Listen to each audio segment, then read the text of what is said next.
Bienvenue frères et sœurs à ce rendez-vous quotidien consacré à la méditation de la parole de Dieu. Nous sommes le jeudi 17 février 2022 à Marc 8, 27 à 33.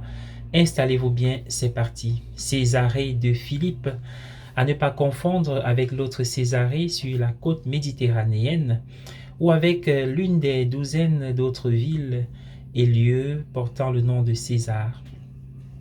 Se trouve dans la partie nord-est d'Israël, appelée le plateau du Golan, sur les contreforts du mont Hermon, près du site de l'ancienne ville de Dan. Césarée de Philippe a été construite sur un mur massif de roches quand nous lisons des livres d'histoire de plus de 100 pieds de haut et d'environ 500 pieds de large. Les habitants étaient pour la plupart non-juifs et la région était parsemée de temples de l'ancien culte syrien de Baal. À proximité se trouvait le lieu de naissance réputé du grand dieu Pan, le dieu de la nature. On l'appelait Panéas, d'après Pan, mais aujourd'hui on l'appelle Banias, car la lettre P est absente en arabe. Le mot anglais panique vient de Pan, qui avait la réputation d'être un expert pour le provoquer. Il y avait aussi à Césarée de Philippe une variété plus récente de paganisme, un temple en marbre blanc à la divinité de César. C'est dans ce contexte païen que Jésus pose la question: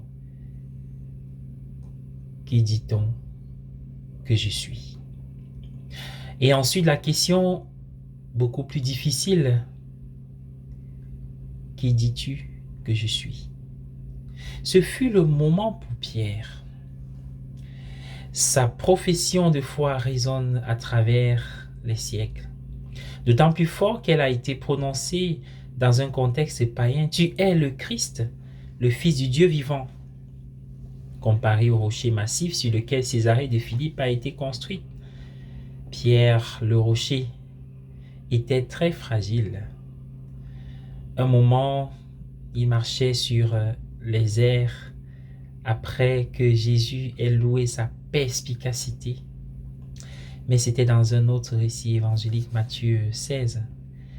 Et l'instant d'après, il s'effondrait sur le sol. « Va derrière moi, Satan !» Pierre était tout sauf un rocher. Mais qu'est-ce qu'un rocher? C'est une grosse pierre. Un disciple n'a pas à être comme une pierre. Je soupçonne sur le surnom de Pierre le rocher était une plaisanterie de la part de Jésus. J'ai connu un homme de grande taille dont le surnom était Tini. Pierre était chancelant, tout sauf un rocher. Cet homme de grande taille, son surnom était le court, le petit. Il est plus facile de s'identifier à une telle personne qu'à un rocher. Et Jésus n'avait aucun problème avec Pierre. Il est resté son principal disciple. Pourquoi Jésus a-t-il demandé: qui dit-on que je suis? Que dites-vous que je suis? Était-il incertain de sa propre identité? Il semble que ce qu'il voulait vraiment savoir, c'était pourquoi ils étaient avec lui.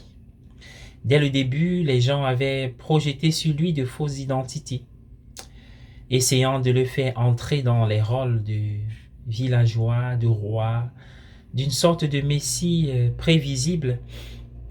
Il voulait savoir s'il le suivait ou selon l'idée qu'il se faisait de lui. Il ne fait aucun doute que c'est une question pour nous aussi. Si nous projetons quoi que ce soit sur Jésus, nous ne le connaissons pas.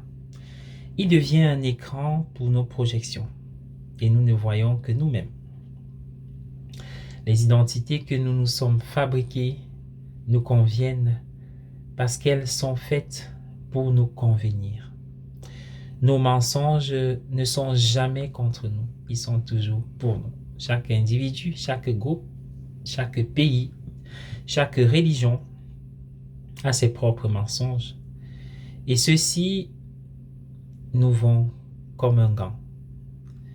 Mais nous ne devons pas nous attendre à ce que la vérité nous aille comme un gant. Nos mensonges sont confortables, mais nous devons tous nous attendre à ce que la vérité soit très inconfortable.